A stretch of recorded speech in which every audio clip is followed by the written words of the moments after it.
சாமு. Bomb வைக்க கார்ல போயிட்டு இருக்கோமே, ஒருவேளை குண்டு கார்லயே வெடிச்சிருச்சுன்னா? சோமு. கவலைப்படாத, அதுக்குதான் நான் உஷாரா இன்னொரு பாம்பு கொண்டு வந்திருக்கேன். கவின். இப்படி ஊதாய்த்தனமா செலவு செய்யறா மச்சி, நாளைக்கு ஏதாவது சேமிச்சு வைக்க வேண்டாமா? நவீன். என்னடா திடீர்னு அட்வைஸ் பண்ற? கவின். பின்ன நான் ஒரு வாரமா உன்கிட்ட 1000 ரூபாய் கடன் கேக்குறேன், எப்ப கேட்டாலும் காசு இல்லன்னே சொல்லிக்கிட்டு இருக்கியே. தேர்வு முடிந்ததும் நண்பன் 1. வாடா போய் ஒரு டீ அடிக்கலாம். நண்பன் 2.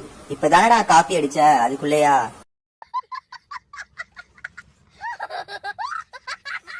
குப்பு. என்னடா பேய் அரைஞ்ச மாதிரி வர்ற? சுப்பு.